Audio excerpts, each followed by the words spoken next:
Welcome to the Once Upon an Island podcast, number 2 on the charts, number 1 in your hearts. I'm your host, Wesley, and returning back from our hot date last week. Rebekah. Oh, sorry. I'm out of practice. I forgot my name. I forgot to say my name. Oh, man. Now, Rebekah, Mary did tell me not to assume that you're on a hot date. She said, we don't assume things, Wesley. Remember? And I said, yes. I'm not really assuming. I'm just making it up. So, Rebekah, how was your week off? Yeah. It was great. It was not relaxing. I had things to do. I was running around. I did go camping this past weekend, though, so that was very nice. Just going out and being in nature is always good. I was, before it gets too practicing cold for being on here. Survivor, I guess. Yeah. Yes. Did you make white rice over an open fire? I did try to make fire with flint, and then realized that I need to get a new flint. Did you really try to make fire with flint? I did, and I've done it before, but I like to practice whenever I can, just in case. Jeff calls. Just in case, Yeah, exactly. But my flint I've used it too much, so I couldn't get it to spark at all. So I used a match. Yep, that's how it goes, man. You go for an hour and a half, you can't make fire. Jeff just gives you matches. So yeah, I only tried for 3 minutes. You gotta go an hour and a half next time, Rebekah, before Jeff gives them to you. Next time I'll break my glasses and use the sun. Nice. Well, hey guys, tomorrow Mary and I will be doing winter analysis. I am letting everyone know there will be a massive, and this is not, what's a hyperbole? Is that the right, whatever. I'm not just saying this to get you to listen. I'm being for real. There will be a massive shift in my winter rankings tomorrow, top to bottom. Sorry, not top. I think my top 2 probably stays the same from last week, but otherwise top to bottom. I'm about to do a hard shift. So anyways, tonight you'll get maybe a little taste. We'll talk about stuff. Another thing, this is just a suspicion. No, nothing's been confirmed, but I'm with only one boot tonight, I'm 95% sure we're getting 14 episodes this season instead of 13. Ooh. Yeah, that's interesting. The finale was, if it was only 13 episodes, the finale was 2 weeks before Christmas, and usually the finale is a week before. And I'm but if there's 14 episodes, because there's only one boot tonight, and we'll talk about this, but they did the stupid split up everybody, but usually it's been split up everybody, have both teams go to tribal separately and vote, and whoever is the team that loses, they don't make the merge, but the other team they do, or they don't make the jury, but the other person makes. Anyways, but tonight they didn't do that. They said one person go, which by the way is fine. I have so many other issues, but one person going is fine. But I think it's 14 episodes this season, and again, there's just more ad revenue if they have another episode from the 20. How much milk can they squeeze out of 26 days? How much juice can they get out of 26? Is the cow going to be, milked full? How much more milk can they get out of 26 days? Is my point. And can they get enough milk to put out all the Chicago fires? No, they can't. There's something there. Spoiler alert. Views wise, no. Ratings wise, as always, yes. But yeah, no, those Chicago shows, they're a beast. Anyways, another thing. This is for everyone. Even if you've already done it, it's okay. I'm just saying, if you did it last season or 2 seasons ago, that's fine. Just send me another screenshot that you've done it. If you rate us on Spotify, I'm not telling you how to rate us. I'd prefer, obviously, whatever the highest rating is on Spotify. Rate us on Spotify. Take a screenshot, send to me in an email. My email is in the description. I will send you an unreleased video that's on Patreon. And you have to do this in before next episode, for the next Survivor episode. So that's the time frame. So if you send me an email after next episode, I'm not going to respond. I might say thank you, but I'm not going to send you a video. So you have to do this before the next episode. Right. Just a heads up. But if you rate us on Spotify, send me a screenshot. I will send you an unreleased video on Patreon, because doing that helps us reach new listeners. And I meant to do it earlier in the season. I just forgot. We got so caught up in talking about Survivor. What a shocker. So, all right. Hey, there's been a lot to talk about this season. I want to be clear. I have so many issues with this episode. Up front. Yeah. No, I don't think there's been any episode of the season I've had a ton of issues with. Mostly little things. No, this one, this whole episode I have issues with. The whole thing. Wow. The whole Rebekah, thing. How'd you feel about the episode before I give you my whole thing? I felt like the episode, I agree, there were a lot of issues. We've talked about it before. I'm not a fan of this twist where it's we're merged and then we're not and whatever. I hated the way this episode ended in a certain sense, because I love Tiana as a player. It was pretty clear from the edit that she wasn't going home, but watching her play tonight, I was like, she's such a good player. I would love to see her come back, honestly. I feel like she got kind of screwed over by this whole like twist and different things. So yeah, that was like really unfortunate, but I would love to see her come back. And I also felt like, I don't know, we didn't really get to see like the Tuku, like how they would have voted if, like, were they going to vote for Rachel? Like, I guess so. And but like leading up to it, I did not think that was necessarily going to be the case.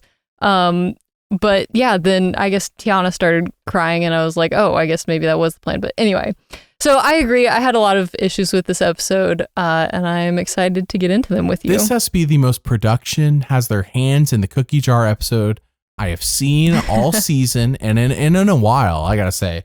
So let's take a step back and look at this on paper, because this is how Survivor production planned this episode. Nothing here went unplanned. This is how it was planned. They planned for there's 12 people remaining to have 6 get immunity. Okay. If that was it, okay. I mean, I still have issue. Why are we splitting up? Why can't they vote? Okay. No, went further. Then somebody on the losing team gets individual immunity. Really? 7 out of 12 people? And then they've introduced what is essentially another immunity necklace. Sure, you can't vote. And let's be real, who's using the vote blocker or whatever? I mean, see, I think Tiana might have used it that way. Maybe. Again, depending on what she was planning on doing. But yeah, like the obvious choice in this situation was to give that to Rachel, and obviously she's gonna take immunity. So yes. But the point is, they gave an option where you could leave tribal, meaning Survivor designed 8 people out of 12 to have immunity this episode, not counting, by the way, that's how it was designed, not even taking into account the fact that beware advantages that were given at the beginning of the game, 1 to each tribe, could have still been here at this point if they made their idols good for beyond 1 tribal or 2 tribals, whatever it was, the 3 tribal, like everyone used theirs, sure, but they were like, they all had the opportunity to make them full idols. All 3 of those people theoretically could have been in this group. And then on top of that, the amulets were given to them. And now I don't think the amulets were a long shot at that point. But point being is that Survivor has now provided 8 immunities plus the 3 beware advantages that were on each tribe. So that's how many people? 11 plus the 3 amulets. And I don't think the 3 amulets were ever going to be combined to save somebody if all those other things were, let's be frank. If 8 people have immunity. Yeah, they would have had to have been played first. All 3 people with beware advantages are playing them. Everyone's not going to be like, all right, now let's combine all our amulets so that the 12th person is safe. Now, though, theoretically, that could have happened. I mean, the shot is it's so in the dark, as Survivor would say. But there is a situation where all 12 people tonight could have been safe. It is a long shot. I'm aware the odds are so low, but Survivor designed this season to have this episode have 8 people safe. But based on everything they've given them in the past 7 episodes, whatever it's been, there could have been all 12 safe tonight. That's how ridiculous this episode is from a production standpoint. Yeah. And I know this also wasn't like under production's control at all, but I did miss Rome in this episode. I missed his chaos. Oh no, that's production's fault. They should give him an idol. They just put it in his bag. Put it in a super idol. Every episode. There's a super idol that works after the votes. You can just play this idol over and over and over again. Tyler Perry told us to put this in your bag, Rome. Here you go. Mary and I just got to watching Kagayan. That podcast is on Patreon for everyone, paid, free, doesn't matter. If you join Patreon, free, any tier, you can listen to it. And we just got done watching where Tony had the super idol, and Jeff's like, the idol of special powers was created by Tyler Perry. I'm like, what? No, it was in seasons 12 and 13, Jeff. This is the 3rd time you've done it, Jeff. Stop pretending this is the first time, Jeff. Anyways, so if Rome had a super idol, that would have been insane. Could you imagine the cockiness he would have had if he had known that he could not go home ever unless people wasted 2 tribals on him? That would have been awesome, man. But it would have been I would have loved to see that. Yeah. That's the only person that here I would have loved to have that. All right. So anyways, that's my issues with how production this was a designed episode. This feels like the most contrived designed episode. People came in. We started the episode off. Let's talk about the episode in order. We start the episode off. Yeah. Saul tells Andy he didn't want to vote him, and he did it because Rome could have an idol. And Andy's like, yeah, but that means that I would have gone home, Saul. But Saul plays is so cool. He's like, yeah, Sam and Sierra, Sam. Like Sierra, like kind of, but Sam. Andy's like, I knew it. What'd you think about this, Rebekah? First of all, I love all of these dramatic flashbacks that we're getting this season. I'm a big fan of this editing style. The whole, like, what was it earlier? Like Genevieve. What about Genevieve? Like remembering conversations she was not there for. That was hilarious. What about Genevieve? Somehow knowing what Keyshawn's saying in confessionals. Yes. Yeah. Yes. Incredible. Big fan of that. I did think it was interesting that, it's still the Teenie show. As soon as we got back, we're hearing from Teenie first, even though she didn't she voted properly last tribal, but didn't have anything big to do with that vote, I guess. And then she's like, oh, hey, Saul should go apologize to Andy. And then we see Saul go apologize to Andy and smooth things over. So, yeah, I mean, I think that was the right move. I thought it was so funny that Saul was like, oh, I'm going to go apologize. And Andy is like, hey, man, you tried to vote me out. And then immediately, 30 seconds later is like, hey, do you want to be my number one ally? That's just how Survivor works. Sometimes it moves that fast. And I mean, good for Andy for not taking it too personally. I really think we've seen him grow a lot this season. He took it a little really personally. Cool. I mean, he did at first, but to even be able to at all, I mean, I think he took Saul's words to heart and was like, okay, now I'm gonna go after Sam and Sierra or whatever. But yeah, to be able to be like, hey, this person voted for me, now I want to be in an alliance with them. I feel like day one Andy would not have done that. So character development. Right. There wasn't much before the challenge, but what we did see was positive Genevieve content, positive Andy, but I will say that don't buy too much into the Andy hype. If they're trying to hype up Andy here, and I'm not saying Andy's not going to make a move. I think Andy is being set up to make a move for sure.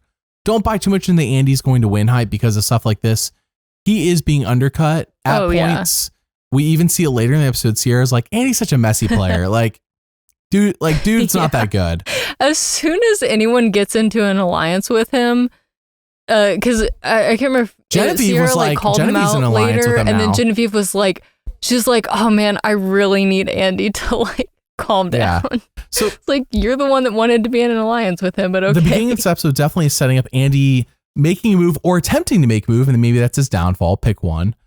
So Andy's definitely going to do something, and it could have been this episode if we didn't have a production contrived episode. Just throwing that out there. That could have been this episode, but no, we got to hold off so we can do a contrived vote off. I mean, we got to the point, Rebekah, I asked Miriam, who does Jeff want to go? Once I found out Saul got that, and I'm like, Saul's gonna give it to Rachel. I'm like, who does Jeff want to go at this point? Why doesn't Jeff just vote?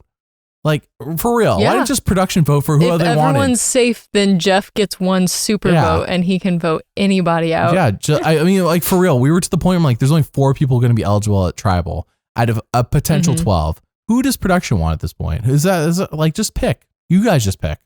Yeah. Whatever. Yeah. And even I guess that I know that they didn't control how the teams ended up working out. But yeah, like I said earlier, it was even with this tribe, team, tribe, same thing.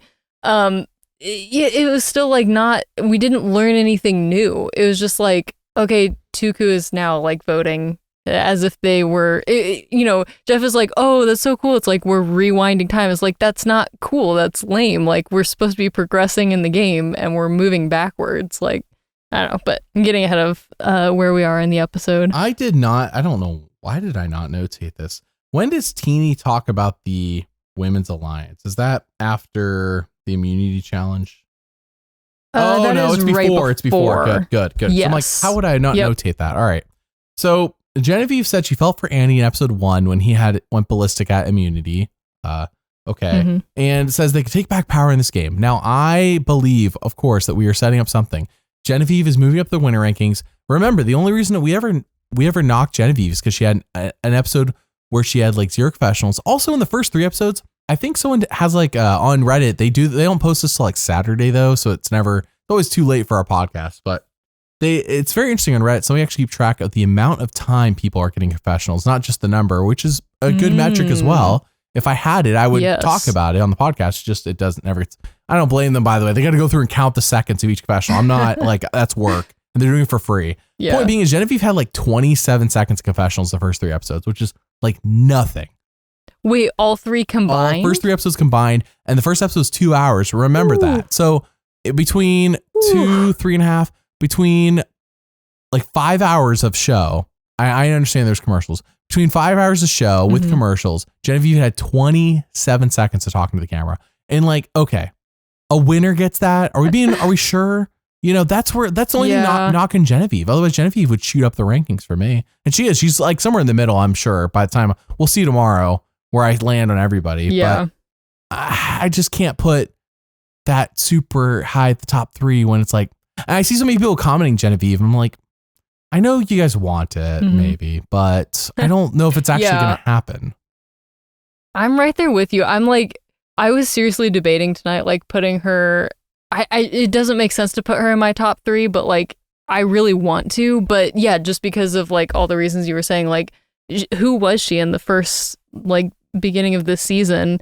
And I mean, I think she's a good player. It's just like, yeah, from the edit perspective, it's like, we're not being shown her at all. These like aren't 60-minute episodes. They have so much time, and they chose to basically ignore Genevieve for 3 episodes. We don't even know who she is until, what about Genevieve? Which is a great, like that was a great 4th episode for her, but it wasn't until like the end of the 4th episode. And I'm not saying it didn't kickstart her game. I'm just saying, is that how a winner's story is? Because she's played some good like gameplay. Like from a gameplay perspective, she's made some good moves, and she is literally a strong, transcended like, time player. And space and saw what Keisha was saying when she wasn't around. That's impressive. Yeah. I can't do that. The superpower. It's literally no. Who needs a super idol when you have a superpower called Genevieve? So. All right. So she's basically aligning with Andy. Andy, I want to point out that in that flashback or whatever it's called that Andy was having, his realization, it was definitely focused on Sam. It was like Sam's here. Sam. You know, it's like Sierra was like 1/10 of that. It was definitely Sam was 90%. So if Andy's going to attempt to make a move, successful or not, it's going to be against Sam. Will he pull it off? That's the question. Will it work? Now on to more important news, Rebekah. Oh. Actually, very quickly, prediction. Do you think Andy is successful or unsuccessful in his move to get out Sam? In his move against Sam, I think I think Andy is unsuccessful, and that puts a target on Genevieve. What about Genevieve? I would not be surprised. Yeah, I would not be surprised if like Andy goes after Sam, it doesn't work, Andy backfires. Gets voted out, and then Genevieve, Genevieve is left without an ally. Again. Just, I mean, again, from the edit perspective, I feel like that's the direction we're going. I don't see Sam getting defeated until like the last episode if he does get defeated at all. That's how I feel. That's how I feel as well. I feel like Sam makes the finale. I've said that multiple weeks in a row now. In fact, in the winter analysis with Mary, everyone's heard my predictions on how the top 5, who is in the top 5 and how it will go. We'll see if that changes. But Sue plays racquetball every day, and that's really what's important. Now, at a spry age of 45, I see how somebody could do that, but how does one have the time when they're 59 and a pilot to play racquetball every day? It's very impressive. Yeah. My question is, can you play racquetball in the sky? Like, is she doing that while the plane is flying? Or is this like, is that why she can't do pickleball? Because pickleball needs more space. You actually do need to bounce the ball off of something to play racquetball, do you not? Am I wrong? Because pickleball, you need to bounce off the ground. I think you're correct. Does racquetball require the ground, or is that like you hit it off the wall? I think, isn't racquetball the one that you play off the wall? Yeah, I think it is. I have not played that one. I haven't played it in like 10 years. It's been that long. But they could just use like the windshield of the plane. I think that's what it's called. And just, you know, that seems safe. Bounce it back and forth. Perfect. Yeah. Also, while we're talking about Sue being a pilot, did I miss that Tiana was like a flight attendant? Because I saw that on her like job description when she was doing a confessional tonight. Probably. And I was like, I don't know if I just missed that. Like, did she and Sue talk about this at all? No, remember, Sue says nobody knows she's a pilot. So Tiana can't know this because nobody knows this. But like, as a flight attendant, could Tiana just like sniff out? She's like, Sue's a pilot. She's like, she should be able to see like, I have a pilot dar, and I can recognize when a pilot's near me. Yes, exactly. Yeah. I have a question. I'm being legitimate. I asked Mary, and okay. So I'll get what your answer is. So I'm just as everyone knows, I'm a guy. It's important in this question. So wait, Sue's really? eyebrows are those? They don't look real. Number one, is that is that a thing? Is that like you use a marker or paint or something? Like what is that? Yeah, I don't understand. I mean, I know you can get like tattoos essentially that are like eyebrows, and I think that's what she has. I think she has tattooed I'm not 100% eyebrows? sure. Oh wow. Yes, I think there's a different term because we're 13 days in, and they should have been gone if it was makeup. Like makeup would have been gone like day 2 or 3. And even like there's something else, and I'm so bad at remembering terms for all these things, so maybe people can tell us in the comments, but there's something too that's like mascara that's a little more permanent. I think it lasts for like 15 days or something like that, or 30 days. And I think she has that as well because on top of the tattoo, I've been noticing, mascara like for her eyelashes. Oh, okay. So yeah, I don't know what that's called, but it's like a little bit more permanent. It's like, I forget what it's called, but yes. So I think she had those things done before coming out to the island. Nothing screams I'm on Survivor more than having makeup that lasts a month. Right. I want to see everyone without it. Anyways, I was just asking because I just noticed she's it look this 45. week. Yeah, it's true. I just noticed it this week and asked Mary, and Mary said, she didn't say tattoo. Mary said, maybe the mascara thing. I think it's what Mary's trying to describe, and I just wasn't quite getting it. Anyways, I was just curious. I had no idea. Like I noticed it this week and I was like, how is it still there 13 days in? Because I thought it was like paint or something. I don't know. Like I guess mascara is a form of, I don't know. Anyways. All right. Anyways, so here's the actual important thing. By the way, teeny. All right. So when we talk about teeny, we always hear about teeny strategy, teeny. Okay. Teeny says an all women's alliance has basically only been the Black Widows Brigade. Rebekah, this is not the question of the week, but is that true or false? Has the only successful women's alliance to go to the end been the Black Widow Brigade? Successful to go to the end. You know, it is funny like the entire final 2 or 3 is all women from the same alliance. Yeah. That is like the only one that I can remember. Right. That's not to say that it hasn't happened again since then, but like that is certainly the most memorable. And I think to Teeny's point, like she's definitely right that like as soon as women start forming an alliance, everyone's like, oh no, it's a new Black Widow Brigade. We got to like break that up immediately. And yeah, I don't remember it ever being successful after that. Is that so? The question was true or false, Rebekah?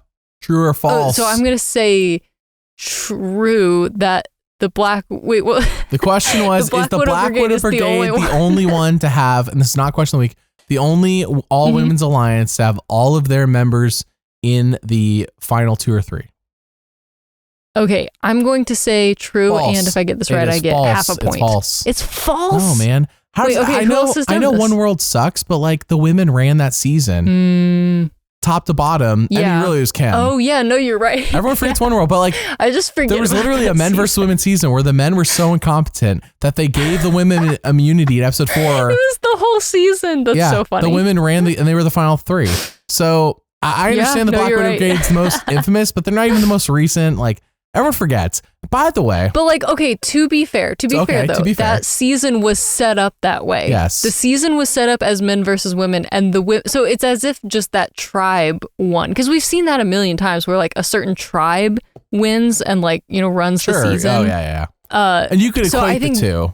You're right. Yeah, I think in my mind it's more similar to that as opposed to like women across tribes coming together and being like, all right, let's boot off all the men. Right. So that's, I don't know.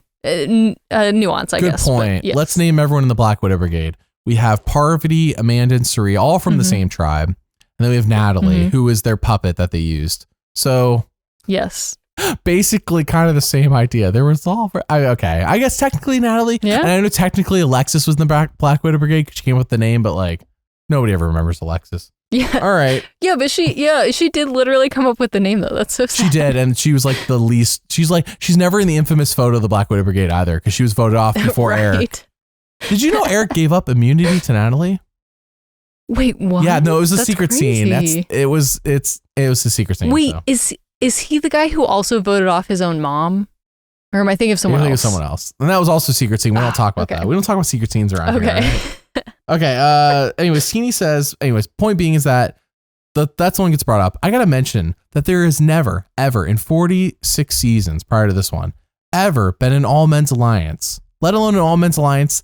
Sorry, there has been all men's alliance because there's been all men's tribes or whatever. There's never been an all men's alliance that goes to the final 2 or 3 ever in 46 seasons. There's always talks of a women alliance, but there's like rarely, if ever, talks of a men's alliance. Men are like, whatever, I'll work with whoever. Women are like, we need to band together. F the men. Yeah. But then the women do fall apart way more often, which is Teeny's point. The women do fall apart on these alliances way more often than they're successful. Because as we've pointed out, I can name 2 successful to the end of the game women's alliances. But I can't name any men because I can't think of any men's alliances that were successful, let alone got to the end. So. Yeah, that's interesting. Anyways, point being is I think this season we're setting up an all women running the game. Which goes... Yeah, well, but then a woman got voted off tonight. Yeah, that's technicalities. I'm not... She didn't know. Tiana was not there. Teen didn't say it to Tiana, did she? No, I think Tiana was there. Because isn't that when Tiana brings up voting Gabe out? I'm pretty sure. Probably. That's the next thing in my notes, and I think it happened in the same scene. Tiana says Gabe is a threat. I forgot she said that too. You're probably right. Point being is that I think, but here's the thing, Teeny is so important. I think what Teeny's saying is true. I think and we saw hints of this in the at the Survivor Social Hour where they ate their dry hot dogs. When Carolyn, Rachel, and Teeny were all talking. Dry hot dogs. When those 3 were all talking, they were talking about basically women getting together. And those 3 are still in the game. Yeah. Right. Now, I think that's why I think Andy is unintentionally going to do the women's bidding and go against Sam. Like unintentionally for the women. That's what I mean. Not intentionally. He's going for Sam intentionally. But I think it's going to be unintentionally helping the women because I think Sam might be the strongest male contender to win at the moment. All right. And he was just throwing out there. I think the season story has been very clear. A woman's going to win. Just throwing it out there. I think it's so clear. A woman's going to win. Which woman? I got my suspicions. We all know. We all know who my suspicions are. All right. Tiana just said Gabe is a threat. So kind of setting up what we're going to get later. I do want to say Tiana getting voted off tonight makes sense in the story. They set it up. It wasn't when you were gone, Rebekah, last week. Now you did watch last week's episode, of course. Okay, yes. just double checking. What if I was just like, no, I skipped that was the one I skipped, the one where Rome went. Yeah. I told you. No, you reminded me of Genevieve when she was like, I gotta go get wet in the water. Yeah. I was like, this is Rebekah. She's like, there's literally like an advantage right there. She's like, I don't know, but it's like bothering me. I gotta go get wet. Ugh. For an advantage literally in the game. on an island. I was like, this is Rebekah. No, Genevieve reminds me of you. You're not wrong. Yeah. Yep. She reminds me of you. Yeah. And then I think Mary says Rachel reminds her of her. I think Mary's more Carolyn than Rachel, but I see both. Yeah, I could see. Yeah, like maybe a mix of both. Yeah, she's more Carolyn and Rachel. Anyways, so they set up how Tiana sucks is not the right word. Tiana was definitely in the bottom of the Blue Tribe in episodes 4 and 5. We kind of pushed that aside for the Rome show last week. And then we're back this week, and it's almost like if you watch it week by week, you could almost forget that Tiana was kind of crapped on for 2 episodes. But if you go back and you binge this season, which was how everyone else is going to watch it now, you'll know because it was only 2 episodes prior in your binge that Tiana is on the bottom of Blue in the story. Yeah. So. Well, and that's like another thing about the way that this whole episode shook out tonight is that the Blue Tribe has been so like ignored throughout this whole season. They're not important. That's like, I honestly, I took like fewer notes during this episode because every time that like the Blue Tribe dynamics were like happening, it's like, it's almost irrelevant. It really is. Like some of it might affect like, some of the other people now that we're merged, I guess, but like, who cares about the Blue Tribe, you know? And that's like, you know, as much as it sucks, like, Tiana, like Gabe, neither of them were ever going to win. No, even though we're getting a decent amount of focus on them, there's no way he's winning at this point. So I agree with you. Okay, well, we now have the immunity challenge. Rebekah, this is your time to shine. Explain this wholly unique challenge that we've never seen any element from before. Yes, so very complicated challenge. So this challenge is the one where you stand on a balance beam and you hold a pole over your head or like on your head. And on the end of the pole is a ball that you have to balance and you can't drop it. And then that's the challenge. The beam getting narrower though. Yeah. Yes. Oh yeah. Yeah. The beam does get narrower. You have to move. I like that it's like a live transition. So if you drop the ball while you're moving, you are out. Mm-hmm. That's fun. And then, yeah, like you think we kind of talked about this, but yeah, they broke everyone up into 2 groups. Yeah. We kind of talked about this essentially. A little bit. And yeah, it was interesting that like whoever lasted the longest won immunity for their whole group. Super interesting. And then super interesting. But then like, yeah, whoever lasted the longest in the losing group also got individual immunity. So just immunities all around. But I did think it was very funny that like Kyle like lost, and then immediately got the necklace. Like I want to talk about that. How do you feel about? Yeah. Because remember, he lost to Teeny and was it Genevieve? What about Genevieve? Yes.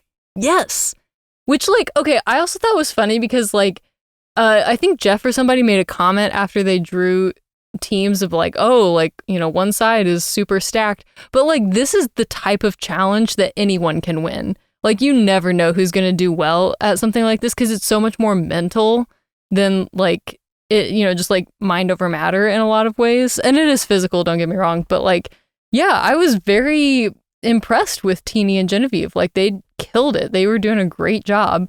And I don't know, they did both drop as soon as Kyle was out because it was like, oh, it doesn't matter who wins. I would have loved to see like some friendly competition, like, oh, let's see who can win, you know, even though we've already won. But also I'm not starving on an island, so maybe that's just me. But yeah, I thought they did great. But it was just weird that like Kyle essentially got 3rd place and then Jeff's like, all right, you get the immunity necklace twice in a row. I don't know, seemed kind of weird. In my opinion, Genevieve and Teeny will be forgotten as the true winners of this challenge, and all the focus is on Kyle after getting a 2nd immunity in a row, even though he literally got 3rd place in this challenge. He got 3rd place in the challenge, but he got individual immunity, and I think that's what will be remembered in people's minds, as there's a ceremony to put on the 3rd place immunity necklace around his neck, whereas Genevieve and Teeny won their team immunity, but they're not going to be remembered for 1st and 2nd, or tied for 1st, however you want to look at it. Right. I'm just throwing it out there. I think that will be remembered. I think it will put a target on Kyle's back, even though Kyle got 3rd place in this challenge. Yeah. Yeah. Back-to-back weeks. He got immunity, even though he got 3rd place. All right. So we already talked in length about how I think production put their hand is just too far in the cookie jar on this one. Like, just make the cookies and let everyone else eat them. But no, they're like, no, we're going to hand out cookies the way we want to hand cookies. So we've already talked about that. My point is I'm not going to really hammer it for the rest of the episode as much. Let's just go, like, it happened. I've talked about my thoughts. Rebekah, feel free to, if you want to inject more thoughts of yours, you can. I'm just saying for me, I'm going to try not to. Yeah. No, I think I just agree with what you've been saying. Like, this whole twist of, oh, we're merged, but we're not. But okay, now we're merged, but also you don't make the jury or whatever. It's just like, I don't know. Yeah, it's just kind of played out. So yeah, I agree with everything you said. Kyle should not have gotten immunity. There should have been no advantage given to Rachel. And the 6 people who got immunity should have still voted. Right. Yes. Just give half of everybody immunity. And that's, to me, that's fine. Like, they want to, that's ridiculous amount of immunity. Sure. But like, everyone still votes. Therefore, most plans can still happen. And there's not basically two other immunities handed out. It's just like, all right, we're why did we even merge? Because we get so much more information about the dynamics of the merged tribe if everyone votes. Right. If everyone, has like these conversations, these strategies. Who do you want? Who do I want? How do we form alliances? Like, because that's the thing with like this type of twist is there's no progress really made in terms of alliances. Like, we didn't really learn anything from this episode, in terms of like where people stand. I agree. In the merged tribe. So yeah, would definitely be better if everyone could vote. Yes. It's just, it really is the mergatory that happened last week is just a marketing merge. I said it last season. I think we've said it every season you and I have podcasts. I know I've said it pretty much every season with Mary, probably since 41. I'm not going back and listen to those podcast to tell you for sure. But I'd be shocked if I didn't say something along the lines of, why did we merge if we're just going to do this? And I'm saying it this year. Why even merge? So anyways. Yeah. All right. So we go to the team that won, not the tribe. So the teams basically were all of Tuku plus Rachel and then everyone else on the R team. So that's how we look at it. We go to the team that won food, and there's a note right behind Saul's butt. He doesn't see it. Luckily, let's talk about that first. This plays out well for Saul because despite him not seeing it, does Andy see it? Or no, Andy's just looking. No, Andy's looking for it. Very obviously, very publicly. Right. Well, Andy did not wait for everyone to actually have their eyes closed. Andy, I think that... And he's like making noise, like the glass bottles are clinking together. Saul has the like very cool, calm, collected energy. So when he does something, all eyes aren't on Saul. Saul can stand up, stretch. People are like, Saul's fine. Saul's cool. Saul's chill. Yeah. And I found it funny when Saul was at Tribal and she's like, I can have safety without power. And Saul's like, what? It's like Saul's like, what is that? I think Saul's playing the old man ears. Like, I can't quite hear what? I would have been like, what did she say? I didn't quite catch that. Safety without power. You got to then have a reaction like safety without power. What? I would. This is how I would play it if I was on Survivor. Let's say I'm the one. I was in Saul's position. I handed it over. I'm acting flabbergasted that production put safety without power into the game. That's how I'm acting, and then nobody's gonna suspect that I gave it because this big of a reaction does not happen the second time you hear of it. It happens the first time, but I'm acting like it's the first time I heard it. Safety without power. This is not. Are you kidding? 4 people are eligible tonight. That's how I would say. This is ridiculous. Okay. To be fair, though, I don't think most people on Survivor are like thinking about like the production side of things very much, so that might actually like draw more suspicion on you. Well, I wouldn't like rag on production. I would just rag on the fact that I cannot believe there's 8 people like safe tonight. That's like I would play into how insane that is, as if it's the first time I thought of it. You're right. I'm not gonna. If I go into the show, I'm not gonna sit there and dog on production. They're never gonna include me in the show. I'm gonna be purpled. And I want to actually be, if I'm on the show. You're going to use analogies. You're going to, yep. Oh, knowing the thing is like people think I'd go on there and like, I'm not going to like dog on the like, it's not what I like the show. I'm not going to dog on the show. No. I'm on the show. I might say like, things. I think you almost might be too aware of like what of how it works, implications or like, yeah, exactly. Yes. I have no insider knowledge. I just watched the show so much that like, I get it. I get it. And and you and I have worked on films and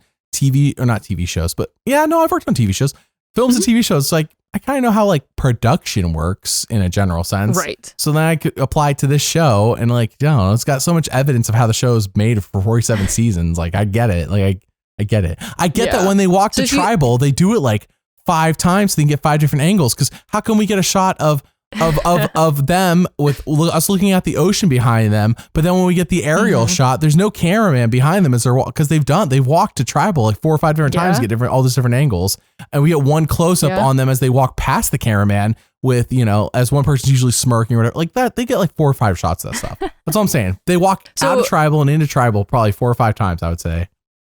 So when you get on the show, because you're obviously not going to tell people that you do a Survivor. The show would already know. It'd be impossible for them not to know. I mean, it'd be crazy if they didn't know. But I'm just saying, like, for the people playing with you, you don't want them to know that you're like a Survivor buff. So yeah, just tell them you're like, a filmmaker or something, and then you're just really interested in production and like how production works. I mean, I think that could work for you. We'd be in confessionals, be like, hey, what kind of camera do you guys use? They're like, I don't know, a Sony. I'm like, Wait, what millimeter is your lens on?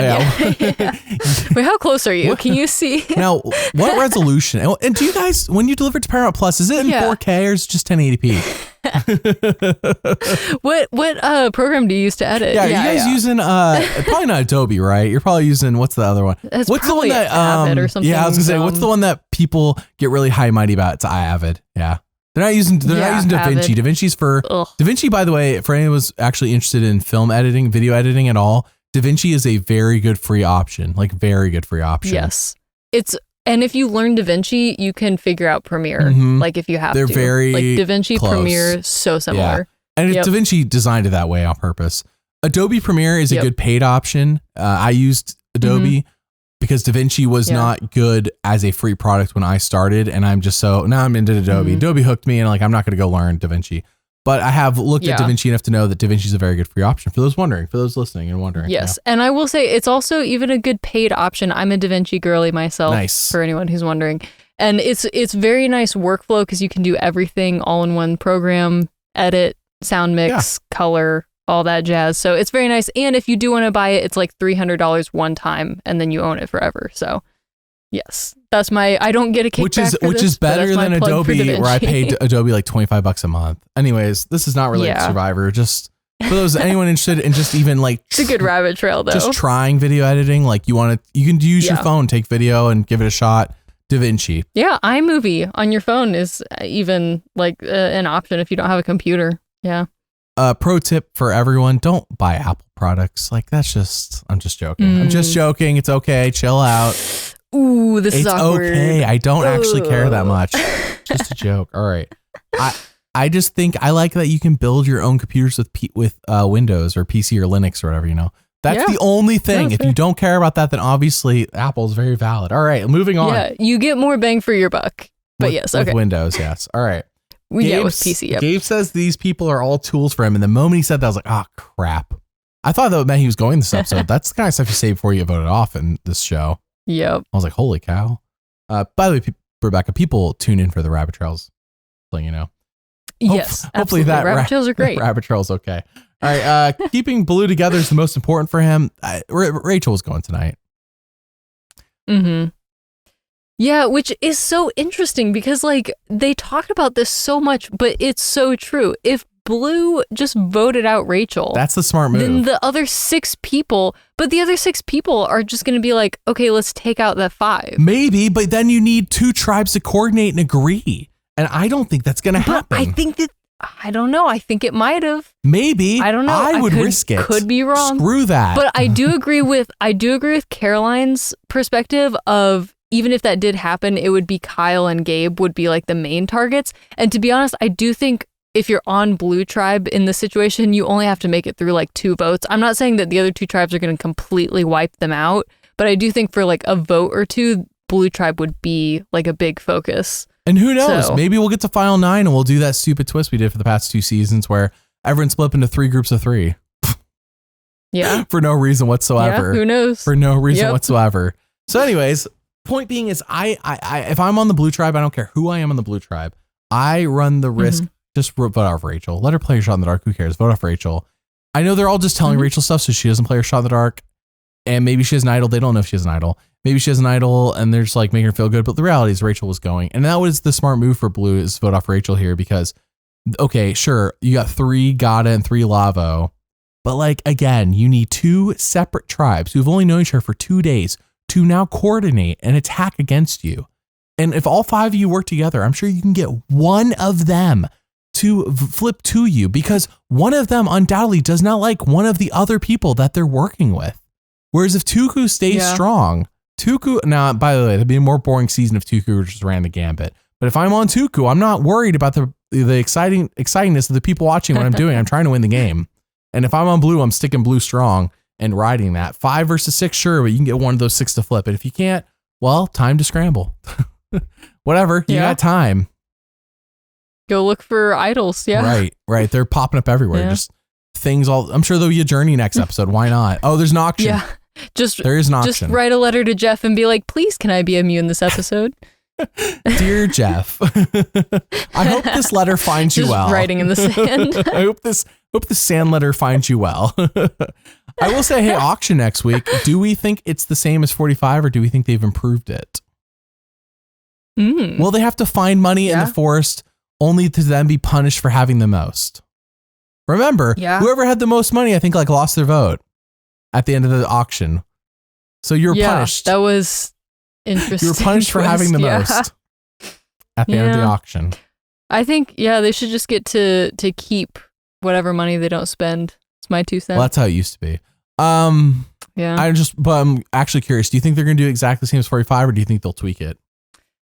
I hope they'll tweak it because I think 45, it was very good. It was fun that it came back. But I think that there were a couple things that they could tweak. And the money thing is one of them. I don't know, come up with something else. It's fine to have a risk, I guess. I don't know. It's more fun to just have like, let them relax for a second. Why do you have to punish them?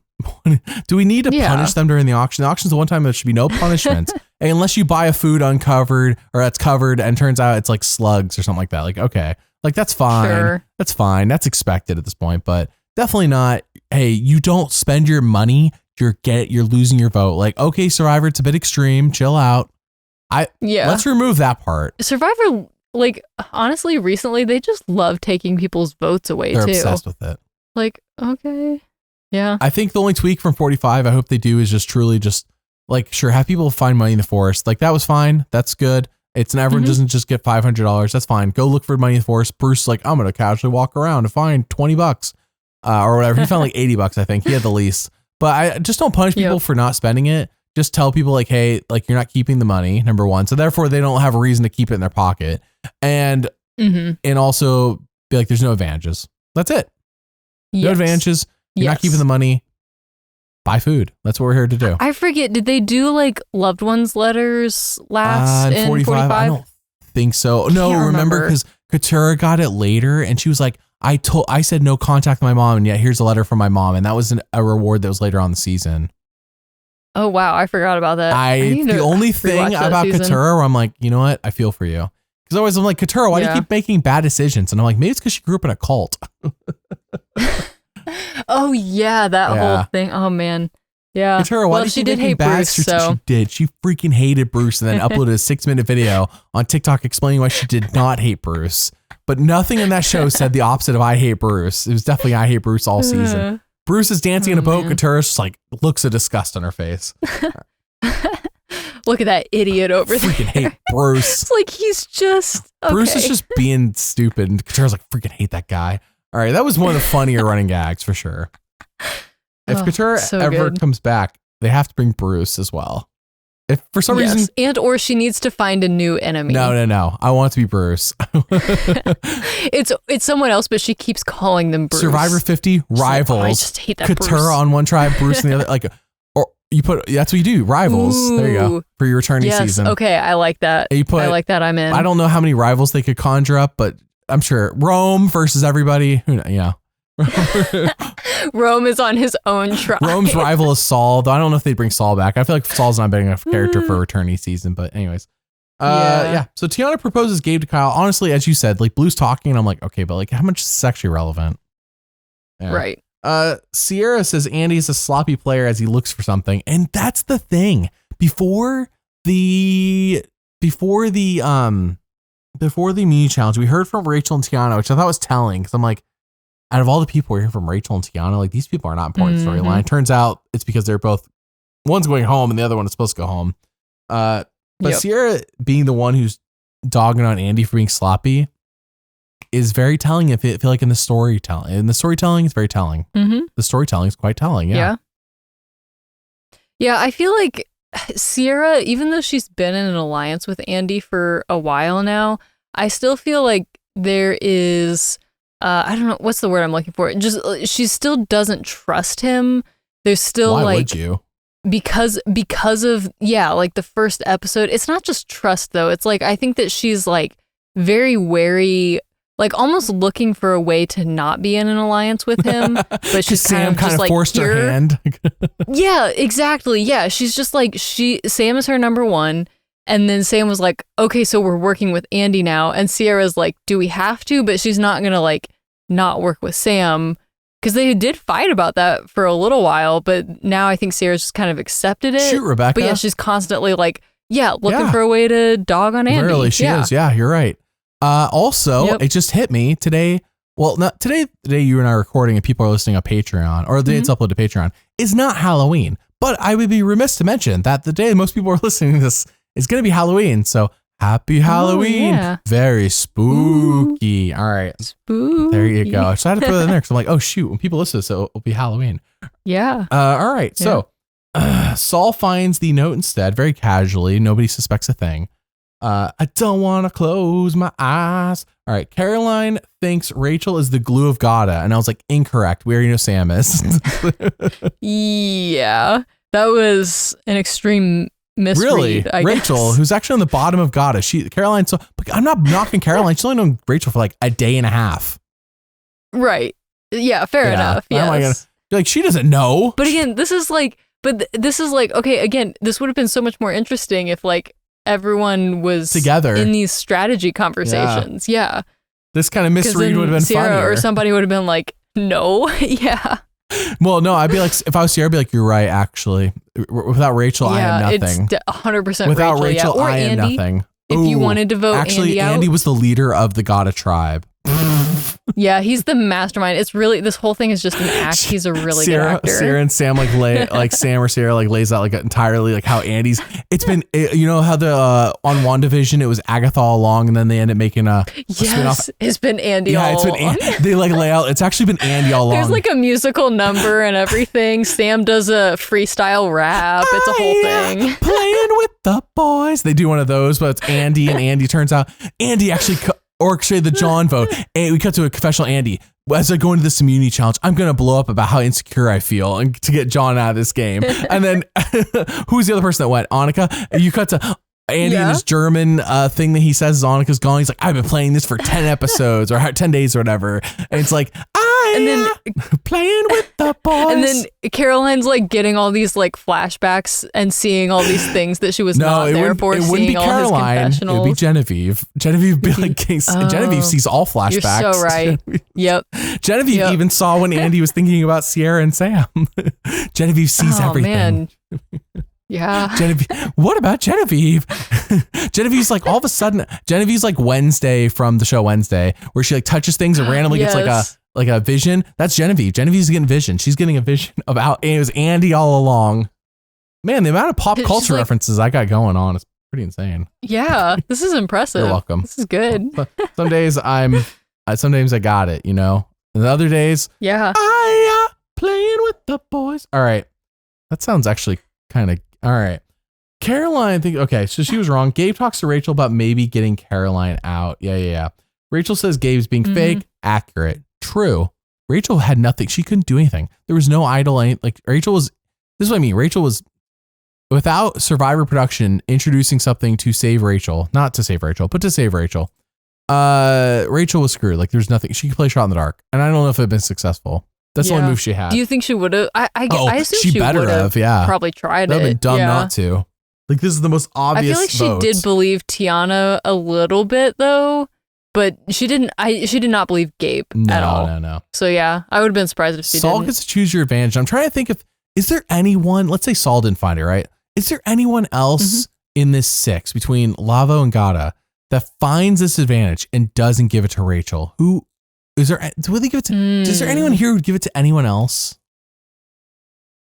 Let's say, Andy gets it. Let's say Andy actually had found it like he intended. Yeah. Who does Andy give it to? Andy, Rachel. I think he's like the closest one of people that are still in the game. Now, if Rome was still in the game, Rome would have done something chaotic with this.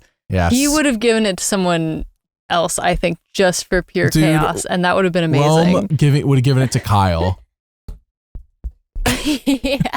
The one person who has immunity. Yeah, because he knows Kyle would just block a vote because Kyle would not do safety without power. Kyle would block a vote. Yes. That would be funny. That's so true. That would have been good. Rome, I miss you. Come back for 50. For real. Oh, man. This is a Rome Stan podcast. You listen to Rome in exit interviews. He's so unaware that I love it. Like, I love how unaware Rome is. I'm not joking. I'm dead serious. I love it. Yeah. A good unaware character is amazing. Coach in Token He's just like a unaware. good vibe, I feel like. Yeah. I don't know about vibe, but he's definitely a character and I want him back. All right. Yeah. What was I saying? I'm sorry. He can be a vibe for you. For me, I don't know if I vibe with Rome, but I definitely relate to how Rome played the game way too much, way too more than I should have. All right. Where was I getting at this? Oh, okay. So anyways, Salmon finds it, gives it to Rachel. Sierra finds it, gives it to Rachel. Teeny finds it. She gives it to Rachel. Remember the Girls Alliance. Teeny gives it to Rachel. Yep. Caroline finds it, gives it to, oh no, wait, Caroline's on that group. Genevieve finds it. Yeah. What about Genevieve? Genevieve would get a Wednesday vision and would go, I'm giving it to Rachel. So I think Rachel gets it from almost anybody, really. This was I felt like everyone on the winning group was pulling for Rachel 100%. It had to feel unfair to them that Rachel was getting this easy boot at no fault of her own. Yeah. There's just no fault. What did Rachel do? Nothing. We then go to Tribal. and Rebekah. My notes for Tribal prior to Rachel playing her advantage is a bunch of nothing is said at Tribal. So do you have any notes about Tribal? Let's see. Yeah, I mean, just not much, to be honest. I did think it was interesting that, like, yeah, Gabe and Rachel were talking a lot. We were seeing a lot of reaction shots from Tiana. At this point, I was thinking, like, Tiana's such a solid, like, player. I felt like this was, like, a good move for her to, like, just be quiet and observant. And that's what the show is, showing us and everything. But yeah, obviously, like, I didn't ever think she was, gonna go super far in this game just because blue is, like, no one on blue is winning. We said this earlier, but no one on blue is winning.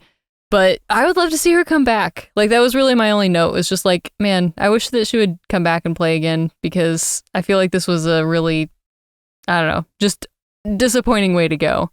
In this current era of Survivor, where we haven't had a proper tourney season and what's going to be 10 seasons, I don't want Tiana back. Mm-hmm. Now, during the 30s and 20s, when we had, like, returnee seasons like every other season, sure, why not? But man, like, it feels like it's way too long between 40 and 50 for me to be like, oh, Tiana's got to take up one of the precious spots. Like, there are so many people I'd rather see before Tiana. Yeah, I don't think she's a season 50 player by any chance, but I don't know. I guess I just feel bad for her, because I feel like she could have, like, done well in the game, but just this whole, all the twists, everything, it just, I don't know. I just feel like it shouldn't have been her tonight. They should do, so after Survivor 50, in some sort of Legends, or I'm sure some sort of celebrating Survivor season, some sort of big season like that, Survivor 51 should be player screwed by production. And there you go. Tiana fits right into that mold. In the history of Survivor, we've had unfair twists and advantages and situations where players were kind of screwed by us. Ha ha ha. These are the 18 players we brought back. like they just, like, completely poke fun themselves. Like, we know we screwed up and we brought these people back for a second chance. So it's Survivor Second Chance Production Edition or something. I don't know. Find up another name. I also, what would make this even funnier is if this was, like, I'm not rooting for Jeff to leave the show anytime soon, but I'm assuming that he is going to be at some point, because he's getting older. He's in his early 60s. So it would be so funny if, like, the first season with a new host was this theme. The new host is like, the new host is like, you know what? No, we're giving you a second chance. Like, I don't like the way production did this. New host, like, no, Jeff would still be executive producer though. So yeah, he would still have probably wouldn't happen. We need Jeff now to be executive producer. Anyways, Tiana's voted out 4-1. Very hurt by the vote off. By the way, I am glad, I will say positives, that the cast is hurt by their vote offs. Now, of course, I am not a fan of people being hurt in a general sense. You did sign up for Survivor. You knew what you were getting into. So in this situation, I am pro people feeling hurt by the vote offs, because it means it mattered. And there were so many seasons we watched where people were like, guys, I had a good game with you. So much fun. And, like, Rome last week, you could tell he was a little hurt, but he was, like, covering up with his Rome attitude, whatever you want to call it. And Rome didn't last long enough the season for me to nickname her Rome-atude, whatever his attitude is. So that's what I mean. He went too soon. Rome, if you want to. So I like when people feel hurt by the vote offs, like it mattered to them. Good. That's the point. Yeah. Yeah. Because that means that they were, like, I mean, I don't know. Not that people in the past haven't been giving it their all, but exactly. They're invested. They're, like, throwing everything they have at the wall. And it's like, yeah, I agree. I like that. Next week on Survivor, auction, kind of talked about that earlier. I hope that there's, if they want to do the format they did in 45, that is good by me. Just tweak it to remove the you lose your vote. I don't like that part.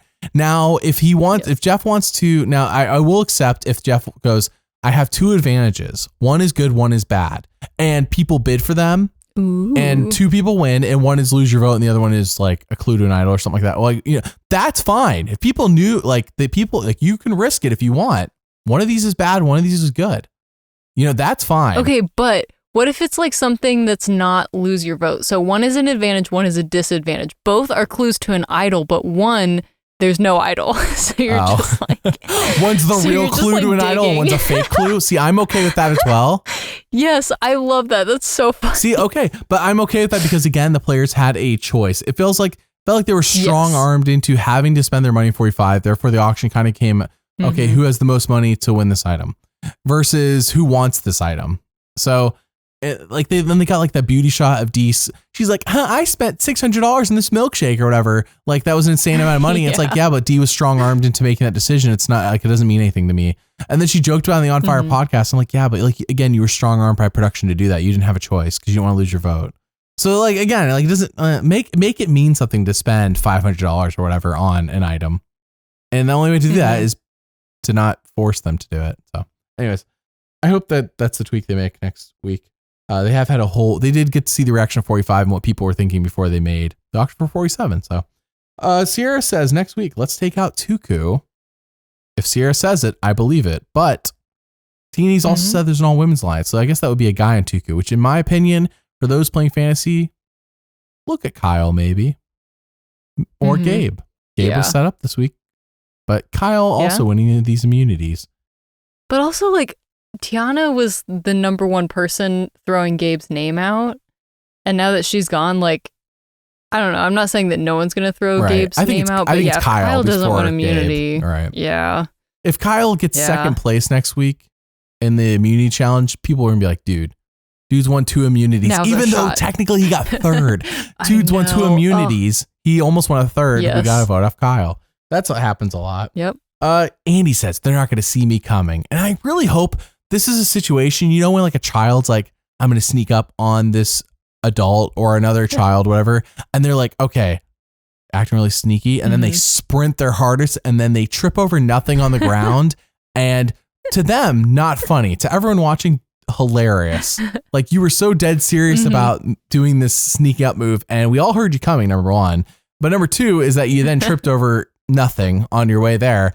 I think Andy that would be hilarious. I don't know if that's what's going to happen, but that would be hilarious. That's an incredible, that's exactly, I would love to see that. It would be so entertaining. Yeah, I want it to be like I'm going to get this person. Ha ha ha. Run top speed while screaming. Oh, trip over yourself.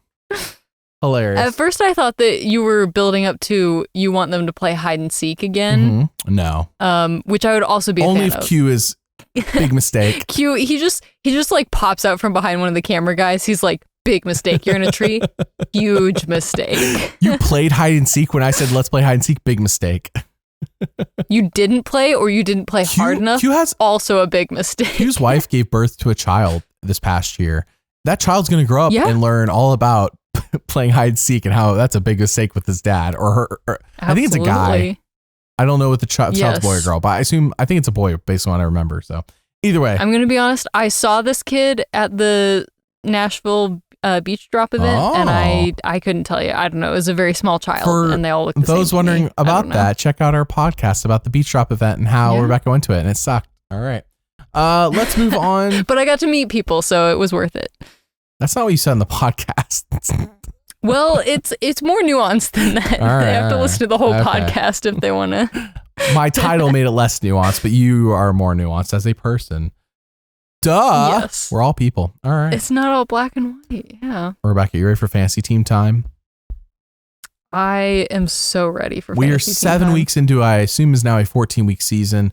So you can join. Link in the description. I do appreciate all paid patrons.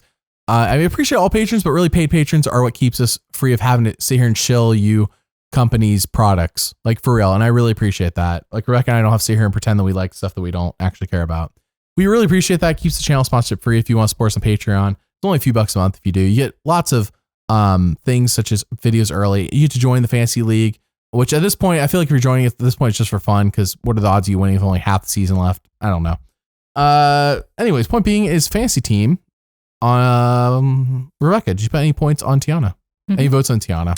I did not. I put, let's see, the people that I put votes on that were eligible tonight, I put 4 votes on Sue. That wasn't a bad, that was not a bad 2 on pick. Caroline. Those are good pick. Hey, you know, I looked, and that's the thing. I looked at the production photos because the press photos went up like, I think a day or two after last week's episodes. And I was like, shoot, they're doing the split tribal thing again. And I looked at the teams and I'm like, okay, the team with Sam's got to win, right? I didn't know that was an individual thing. I thought it was a team challenge. I was like, the team with Sam has to win, right? Turns out I was right, but not because of Sam. Not because of Sam. That's because of, what about Genevieve and Teeny? So Teeny. Yeah. All right, I did put 5 votes on Tiana because I'm like, okay, they set up Tiana for 2 episodes. Well, so But then I didn't know. My other 5, I was like, there's 12 people. I'm splitting 10 votes between. I put 5 on Tiana because I was like, all right, what does the story set us up for at the moment? I'm like, of course, they could totally blindside us. But I'm looking at the group that I assumed was going to lose.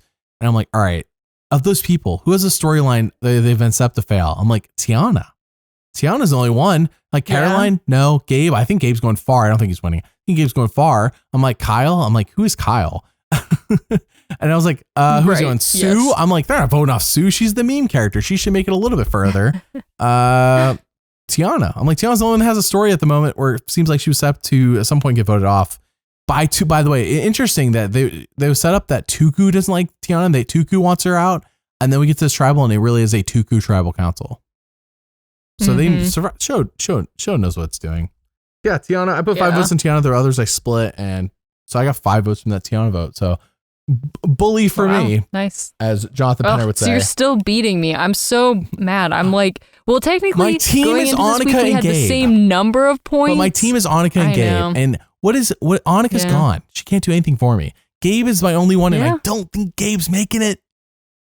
And winning. I don't feel good. All my votes are going to be coming from vote points here pretty soon. If the way this all women's thing might be going, so yeah. And mine honestly is kind of opposite. I feel like I'm not getting as many vote points, but I do have Sam and Rachel. You mother on trucker. My team, so that is what's carrying me this season. I bet you Rachel got points tonight. I'm so glad I got Sam. Rachel got points tonight probably from having safety without power. Sam got it for winning immunity. Yep. Those are points right there. Yeah. Yeah. Oh, brother. So you have a better. I don't know if it's enough to outweigh your vote points. You have a better team than me. Oh, it definitely is. The vote points are I think vote points are like half of the battle. The other half is having a team that's actually in the game. And at the moment, yes, Gabe is my whole team. Yeah. All right, let's move on to what's new on Patreon. I kind of did that like a moment ago, but the reality is that I really do appreciate you all, like genuinely. That's how we are number 2 in the charts, but you're number 1 in my hearts. Podcasts are early and ad free on there. You can download them and listen to them wherever. Ad free, no ads, with the exception of me talking about Patreon, which you can totally skip. Kai Guy and story videos. I'm starting on those. Sarah's and Tasha's will be on Patreon in the next week or so. And in the next couple of days, we'll be doing a lot of nominating and voting for what I should make in the month of November. So if that interests you, check it out. I did do a Rise, Fall, and Destruction of Coach covering all 3 of his seasons as well. I'm sure there's other stuff. Point being is that's stuff that's on Patreon along with the fancy game. So I appreciate you all. I really do. It really means a lot that I'm able to do this full time. Rebekah has another job. Rebekah, get back to work. But I appreciate that I'm able to do this channel full time because of your patronage. So thank you. All right, let's move on to question of the week. Last time I remembered that I went first, so I let you go first. So that means reverse psychology means I think this the week I go first.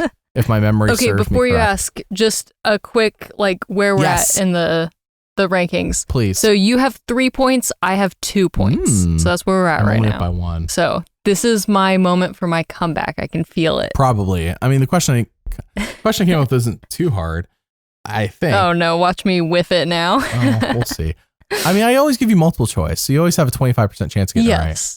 All right. Yes. Which season is the most recent, Rebekah, to have all finalists come from the same starting tribe? So the finalists who are in the final tribal council, they all came from the same starting tribe.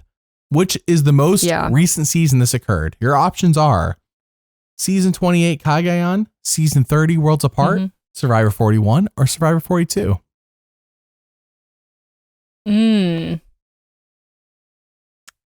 Ooh, okay.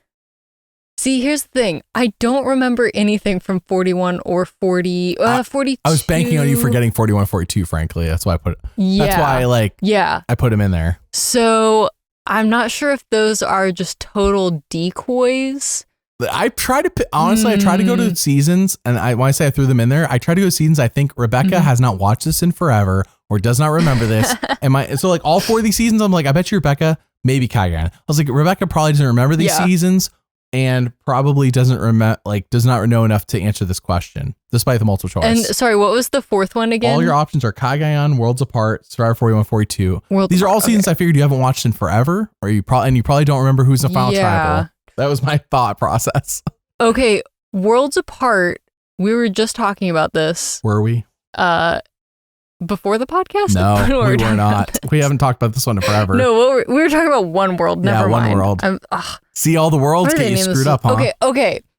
Okay. Final answer is going to be 41. That is incorrect. The most recent season to have all the finals be from the starting tribe is Cagayan. Wow. Okay. Where it was Wu and Tony, who were both on the Brawn tribe. Ever since then, there's never been a final tribal council where everyone's from the same starting tribe. Wow. Right. That's crazy. And that season, had there been a final three like there had been forever, that would not have held true that season because Cass would have made final three and she was from the Brains tribe. Yeah. So I don't know what the answer would have been. I don't know what season it would have been. Before that, I'm trying to think back. It would have been Blood versus Water. It would have been Blood versus Water because everyone was from the returnee season in the final three on that season. So it would have just been the season before. Oh, right. Yep. So not to spoil every single season in existence, but yeah, it would have been the season before. Rebekah. Man. So you're not going to point. Good. Bully for me. Yeah. So I hold solid at 2 points. Yep. So hopefully this is challenging enough that it stumps you.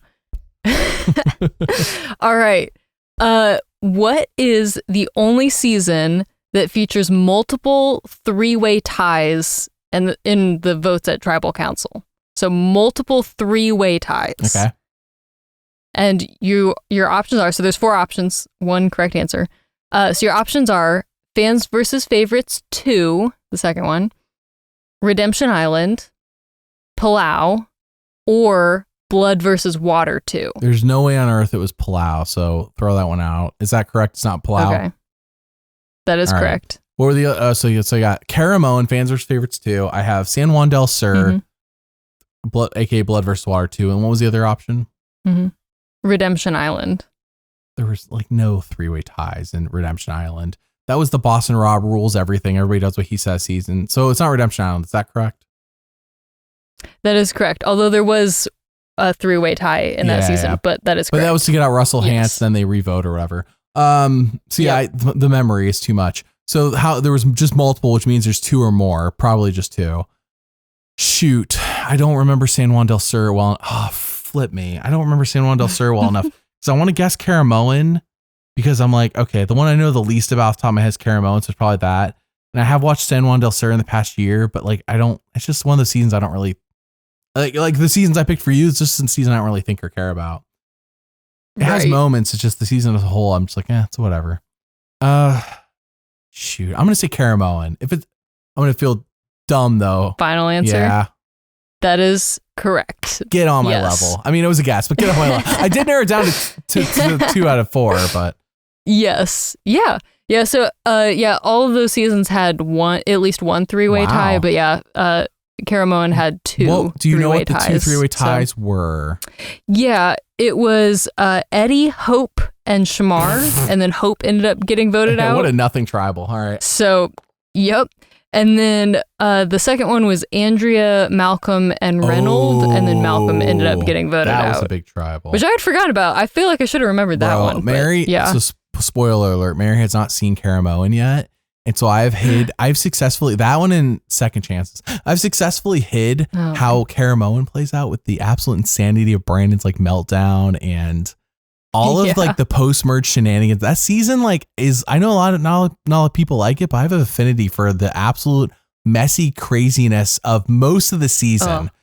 It does get pretty predictable by the time we get to, it clearly has to be the winner's obvious. But for the first 2/3, 3/4 of the season, it's pretty much like what is going on here? Like is this the cast they really assembled for this season? And then and then Second Chances I have successfully hidden, though Mary knows the cast of that season, she just hasn't seen it yet. And Mary on paper should know the winners of both those seasons because she's seen other seasons where either A, they come back, or B, they're a reward on a boat in Game Changers. But anyways. Oh, right. Yeah.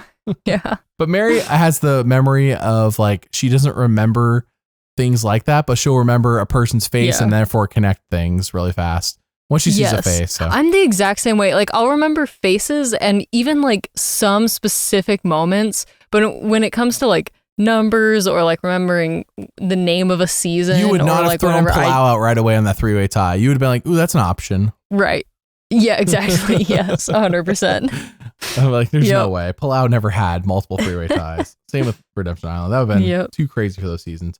All right, let's move on to TV ratings. So yes, as always, the Chicago trilogy won in the viewership. But as always, Survivor wins in the ratings for 1849 demo, what the advertisers care about the most. Anyways, let's get that out of the way because it's all the same story, new week, same story. Survivor did bounce back. This is why that's what I said last season. I don't know if I said it before, but the merge story is really just a marketing thing because Survivor did bounce back. Mm-hmm. It had been dropping in viewership every week. And last week it jumped up from 4.02 million to 4.35 million. So 300,000 more viewers approximately. Very good. Bounce back up. Though to be fair, every show bounced back up. And I think it's like what you said, like when the hurricanes were affecting things for a couple weeks. Yeah. And then the World Series, Dodgers and Yankees. I know those are very popular teams, but boring World Series in my opinion. The playoffs, the MLB playoffs had a lot of excitingness going on in it. And that was affecting viewership as well. Heck, where I live, it was I'm like, nobody ever talks about baseball and people are talking about baseball for like once. Oh, wow. Yeah. Like professional baseball, like on purpose. Did the World Series already happen? It's happening. Because I did not hear about it. It's a 7-game thing. It's happening right now. Yeah. Oh man. It's Dodgers. Wow, I've not heard anything about that this year. It's Dodgers and Yankees. And people are like, oh man, all the NFL Cowboy fans will have a good, because people joke that Cowboy fans are all bandwagoners, but I'm like, no, the Cowboys have been bad for 30 years. People still bandwagoning the Cowboys. Anyways. All right. So yeah, Survivor is bounced back up. I did notice, and Rebekah, I know you saw this, Survivor posted a survey on their stories asking for people's opinions, but then they closed the survey like an hour or two later. And I wonder if that was... But it was like still live on their story, which was hilarious. Because Rebekah tried getting into it and it was closed. And I was like, well, that kind of sucks. I will say that I wonder if that was brought up at all because of the dip in viewers over the season, the survey. Interesting. You know, I was wondering. Sure, yeah. Because it was kind of like, it was just kind of thrown out there randomly. It wasn't like a... It could be that. I mean, it could also be like, maybe they're making plans for season 50 and they're trying to like, you know, what do you not think want about ways to make that season amazing. I would be curious to see what the results of number one, what are they looking for in the survey? Number two, did they closed it. So I wonder if no more 26 days. And they're like, all right, close it. I don't want to hear that. Get out of Fiji. Nope. Close the survey. They're like clicking really fast. Wrong kind of feedback. Wrong feedback. 39 days, new locations. No. Make it stop. Make it stop. Shut it down. Two tribe seasons. No. Shut it down. Bring Rome back. Oh, actually, I agree with that. That's a good take. Oh. That's a good take. Yeah, that's good. All right, let's move on to winner analysis. Tomorrow, as I have teased earlier, I am overhauling most of my rankings. And you'll hear more about that tomorrow. And Mary and I will have a whole podcast. Again, if you join Patreon, it's free. Ad free on there. So, and if you are a paid patron, you can download them. So you don't have to watch it through YouTube or whatever. All right. Winner analysis. Rebekah, who is your number 3? So my number 3, I've debated about this, but I think I'm sticking with Sierra as my number 3. It's a good choice. Yeah, I debated bumping her up to number 2, but we're gonna stick with number 3 for right now. What this week did you like about Sierra that you wanted to bump her up to number 2? What made you want to bump her up, but you decided not to, I guess? Okay, so to answer that, I have to spoil who my number 2 is. That's fine. You can tell us your top 3. Go ahead. Just tell us your top 3. Big spoiler. Number 2 is Sam, and number 1 is Teeny. Okay. So it wasn't so much, honestly, that Sierra did like anything this week that made me want to bump her up. It was more that I almost want to bump Sam down because of, like you were saying earlier, just all the talk about the Women's Alliance and like this season seems to be so focused on like women, and I think it's pretty likely a woman is going to win. Mm-hmm. And yeah, I don't know. And not that I think Andy's going to take Sam out. No, Sandy's going to trip. That is like, yeah, it's going to be a bit of a speed bump. So I think, I don't know, I will potentially swap them next week depending on how that goes, because I didn't want to like just swap based on one episode, because I do think leading up to this point, Sam has gotten a lot more content. We've seen a lot more like, I don't know, like leadership from him, I guess, in this alliance. So I'm comfortable keeping him in my number 2 spot for right now. But yeah, I don't know. We'll see. Andy's going to go after him. Sierra might go after him at some point. At some point, Sam and Sierra are going to have to go after each other. No, so it depends on who does that first. Why do they have to go after each other? Why can't they just be... Why can't they be buddies? When they were at Tribal, when Sierra was laughing, she put her head on Sam's shoulder. Not romantically, just as a friend. Yeah. Which, okay, also side note, I did think it was so funny that during Tribal, Teeny, Sam, Sierra, none of them could vote or had any influence on this Tribal, but we kept cutting to reaction shots of the three of them. But anyway, but no, I think that they're going to have to separate their games at some point. Sam and Sierra they're going to have to like say, okay, what was the thing that I did that, was my move and it wasn't just like the two of us making moves together. And I think they're going to realize that at some point. It's like, you gotta have something to, pitch to the jury. So anyway, that's my top 3. How about yours? Well, okay, but why is Teeny your number 1? Like, I want Teeny more is my on number that. 1. Yeah, okay, yeah, that's fair. I just feel like this whole thing has been the Teeny show. We're constantly hearing from Teeny, literally all the time. I mean, we're cutting to reaction shots, we're hearing strategy, we are, hearing from her right after we get back from Tribal. It's all about, like, I don't know, it just seems like so many important things are through Teeny's eyes. Like, we're just seeing, like, she's the one bringing up, the All Women's Alliance and all that. So yeah, I don't know. We've just focused so heavily on Teeny throughout this entire season that, I don't know. I could see her winning. So that's why she's my number 1. Yeah, there's so much focus on Teeny. Now, I will say that my main issue, so I'll give you, here's my top 3. You ready? Mm-hmm. I'm so ready. Number 3. What about Genevieve? Yep, that's fair. Yeah. What about Genevieve? Genevieve's moved up for me. But wait, who did you bump? Okay, so who? Hold on, we're getting there. Okay. I'll go only one person at a time, I'll tell you. So number 3 is Genevieve. Now, again, I laid it out earlier in this podcast. I've laid it out over the past, like, I love that I do 13 to 26 podcasts a season. At this point, it's like 26 because it used to be 13. There's so much evidence of what I'm saying. So, like, there's so much, like, you can see my thought process, see where I was, how I got to where I am. So in case you're like, you really want to get in depth on everything. Long story short is that Genevieve was not skunked, but like, who is Genevieve? The first 3 episodes we talked about it earlier, 27 seconds of confessional time. And if I'm sorry, if I'm wrong, and maybe it's 37 seconds. The point being, it was like there was 5 hours of Survivor and less than a minute of confessional time from Genevieve. Easily less than a minute. That I know for a fact. It was way less than a minute. It was maybe less than 30 seconds. I forget. And then what about Genevieve and Genevieve's game shifts? Now, I don't think Genevieve's going to win, but I do think that the story of the season is about a woman winning. And therefore, I cannot put Sam in the top 3 anymore. I want to put Sam in the top 3. I think Sam is a strong contender, but the story of the season is a woman's going to win. And it is it's been set up. It's been there. It's been there this whole time. And it wasn't like it just was introduced today. Today just more solidified. Like, this is the direction we're going to go. Did Tiana go tonight? Yes. Did everyone get to vote tonight though? No. Wait till everyone, shockingly, wait till everyone can actually vote together. It happened last week. Rome went, don't get me wrong, Rome dug himself a hole, but that just helps. Rome going helps the cause. Next week, when everyone can actually vote, fingers crossed, a man should be going. A man should go next week. And I think the women are going to run the season. Now, I don't think it's going to be like everyone's happy-go-lucky. Us, I don't know how many women are left right now, 7 or 8. Us women are all going to stick together and we all accept that we're going to be the final 7 or 8. I don't think it's going to be that, but I do think the story of the season is that a woman is going to win. And therefore, I have to put the women more up. I have to heavily weight it in favor of women. And I'm putting Genevieve because I can't think of another woman who I'd put above I can't think of 3 women I could put above Genevieve right now. I can think of 2, obviously. I can't. Yeah. I can't. So my number 3 is Genevieve. Though I'm very hesitant to think that Genevieve is the winner. I just can't think of 3 women I would put ahead of Genevieve. Number 2 is Teeny. Teeny. You talked about it.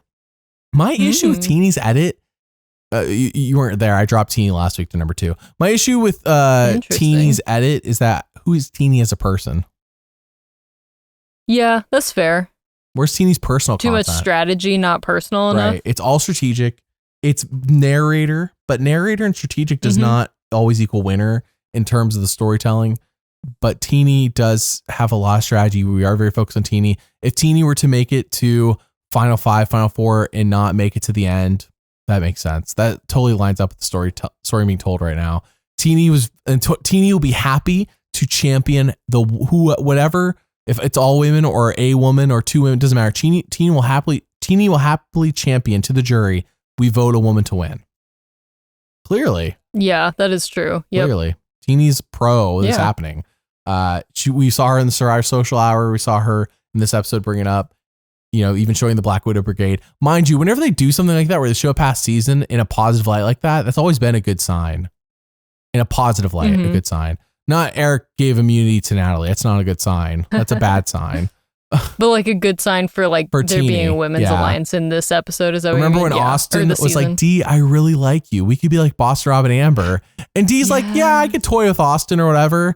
But anyways, we got a flashback to Boston Rob and Amber for Austin's purposes because it was positive content for Austin.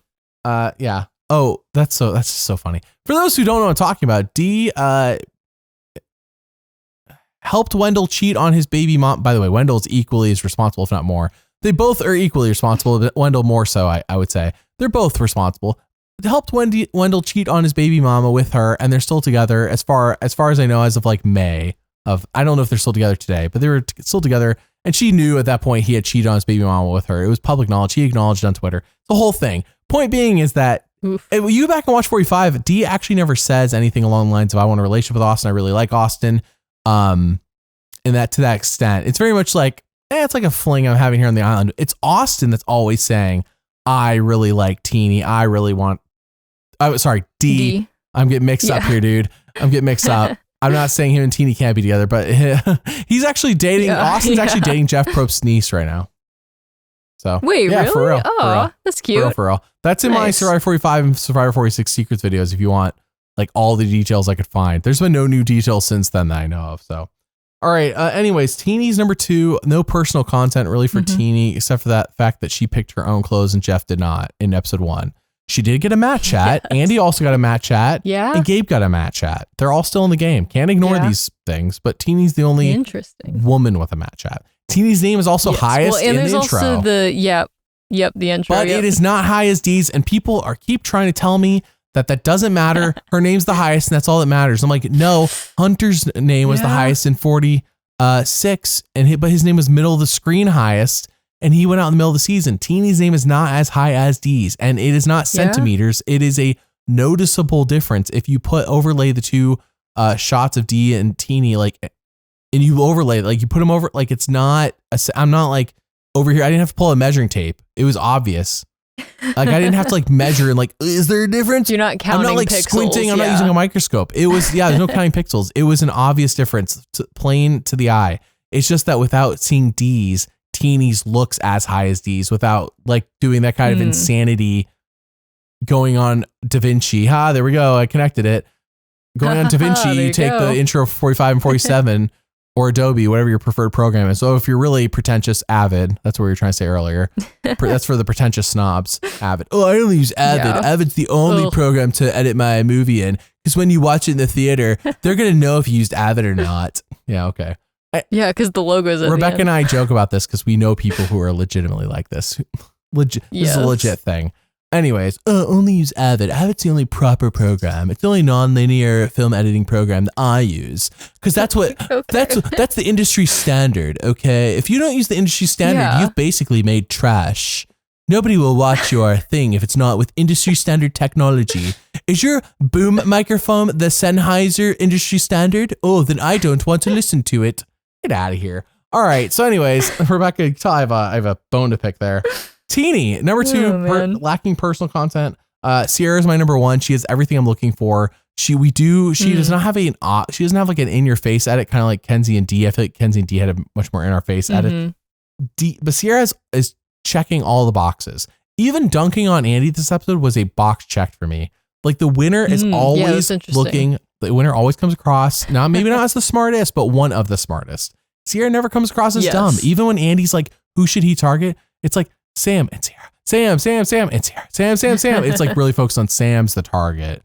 Like, sure, Sierra's there, therefore Sierra's important, and we should remember Sierra as an audience, but it's really Sam. So Andy's going to run and trip if he doesn't trip. If he does trip, we'll see.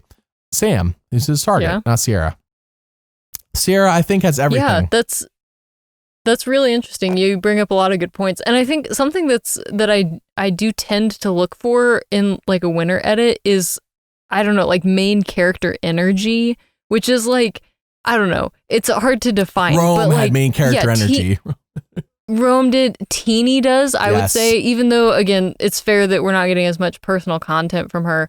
But yeah, like, but to your point, like, I don't know that anyone really has like a main character edit in the same way that like Kenzie did or someone. Because like Kenzie was like a main character from the jump. With everything. And like, I don't know if there's anyone, with everything. I don't know if there's anyone this season that like really has that to the same extent who also has a shot at winning because of like other factors. So yeah, that is very interesting. Right. I like where you're at. So we're keeping in mind that a woman has to win the season based on the story.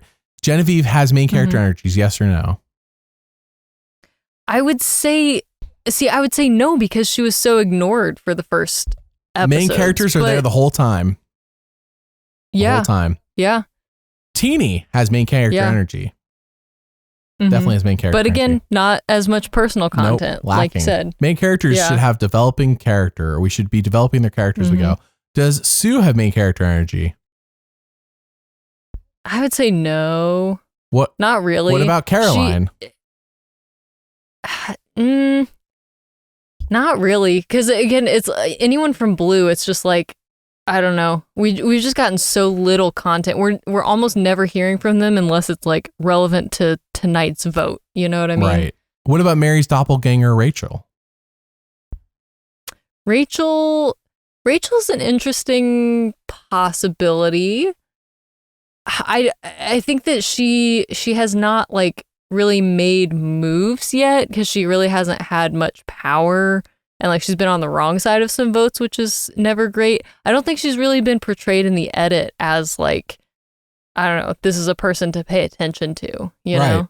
So I think I've named all the women. I hope I'm not hopefully it's not an incorrect statement. I think I've named all the women. That's all the women. Right. That sounds right. Yeah. There's only 2 main character energies. And even then, Teeny's the most prominent, but she has flaws. And Sierra has all the box checked, but not really a main character edit, but definitely is everything we're looking for in a winner. So if Sierra is our red herring, that is some impressive editing. That is impressive. Yes. Also terrible to the actual winner, unless it's Teeny, then that makes sense. Terrible to the actual winner if it's not Teeny or Sierra, to like not give them a storyline that feels like a winner. Anyway, so we'll see. Mary and I will be ranking all 11 remaining players, though we probably should split them into 2 and give half of them immunity before we rank them. And then give 2 of the losers immunity while we're at it too. All right, let's move on to your all's questions. At the end of the episode, I always ask for questions here on YouTube on my community tab. Also, community tab is a great place where I give updates, but I give way more updates on Patreon for a free tier, everyone on Patreon. All right, first question is from, well, here we go. Robert says, does this quote unquote individual immunity count towards Kyle potentially becoming a challenge beast, even though 2 other people technically beat him? So I think the question here is that I made a video a few years ago called about Survivor Challenge Beasts, and I laid down the line. I'm like, here's the line in the sand. You have to have 4 individual immunity wins to qualify for this category because 3 is common, 4 is rare. And so no one has crossed that since 40 when Tony won 4. So I think he's kind of asking, does this count? Let's say Kyle gets 2 more, Rebekah. Does this count as his 4th? That's a great question. I think like technically it does, but I don't know if I would include him in like, challenge beast. Cause yes, he won individual immunity tonight, but also he lost to 2 other people. Like he fall out of the challenge he lost before they did. Challenge wasn't canceled. So he lost. Yeah. Right. Yeah. I think the spirit of it is that he lost, but like, on paper, I guess he won individual immunity. So I don't know. Yeah. What do you think? Let's make it easy. Hopefully Kyle just wins 5 and I don't have to make a call on that. Yeah. Or he doesn't win next week and gets voted out. Right. And then I really don't have to make a call. I think if Kyle wins 2 more and I ever update that, I mean, I haven't had a need to update that video because no one's done it since season 40. So here we are 7 seasons later. I haven't really had to even think about it. No one's even won 3, I feel like. Or no, maybe I think Owen in 43, I think won 3. Or maybe it was Cassidy. And maybe it was I think it was Owen. I don't know. Anyways, nobody's won 4 since season 40, so I've not really had to think about it too much. If he wins 2 more, we'll see. Let's put it that way. We'll see. Let me think on it. At the moment, I want to say yes, but with an asterisk, and that might be where I land, but let me see. All right, next question is from Milkshake Draws. My main question is, why do most people think Sierra is winning? Glad that you asked. We will talk about that more in depth tomorrow. There you go. I'm just going to leave it at that. We talked about tonight. There you go. During this podcast. We will also talk about it tomorrow, and I've talked about it every week so far. All right, next question. Real Team Wall. Are they going to have an extra episode this season? Rebekah, I've given you my evidence of why I think. Do you agree or do you disagree? Yeah, I agree with your reasoning. I mean, yeah, it would be weird for them to like end the season a week sooner than they normally do. So, yeah, I think so. I am wondering, Rebekah, with all this extra ad revenue they're going to get from having a 14th episode of the season instead of just 13, do you think they can afford Avid? Ooh, that's a great question. This show has clearly been edited in Premiere Pro or DaVinci so far. Like, clearly not been using Avid, the proper industry standard program. Absolutely. And that's probably why we're dealing with the main character thing. Like, you know, because no one really feels like main character because it wasn't edited in Avid. It wasn't edited in Avid. So right. And that's why sometimes they've put subtitles on screen because we can't understand what they're saying because they weren't using the industry standard Sennheisers. I hate when that happens. By the way, I'm sure they are using Avid and Sennheisers. Just that's like, I'd be shocked if they were not using those things. All right, next question from Outsider. When do you predict Kyle will lose immunity and immediately be voted out? That's a good point. The moment, that's what I'm saying. That's funny. How do you not see this ceremony for the 3rd place person and go, yeah, that's a target?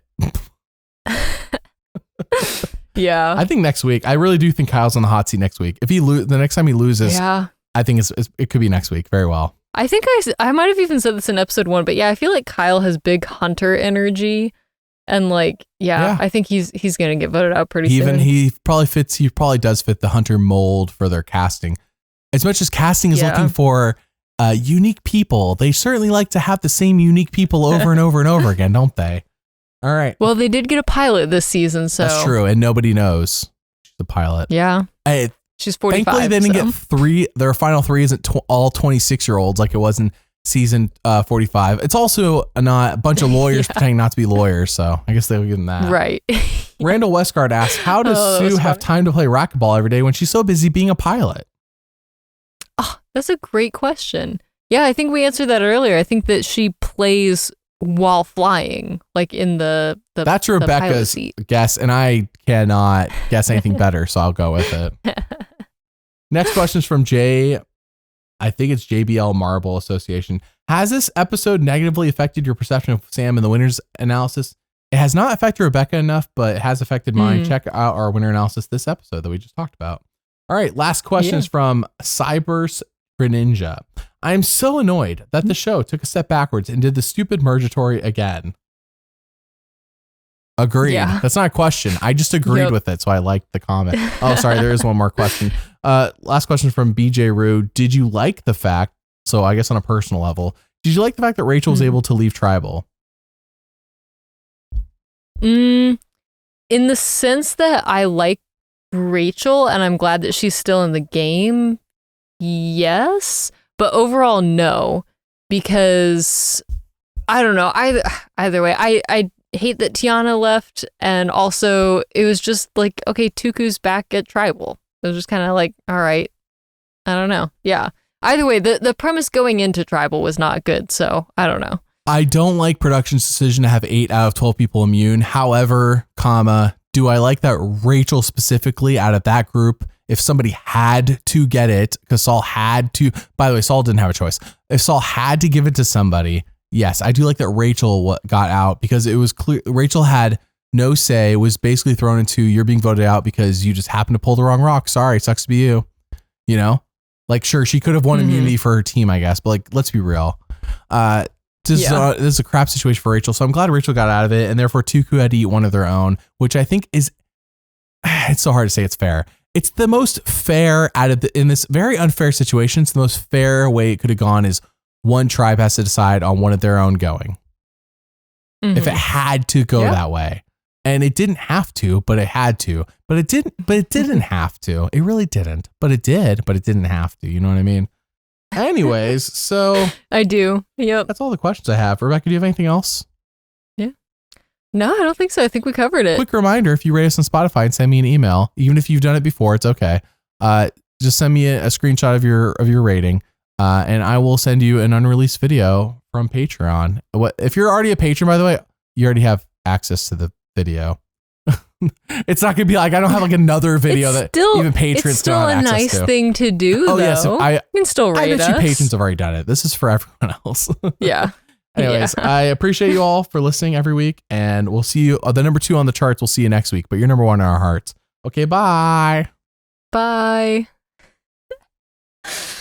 I did not know when you were going to say bye in that last sentence.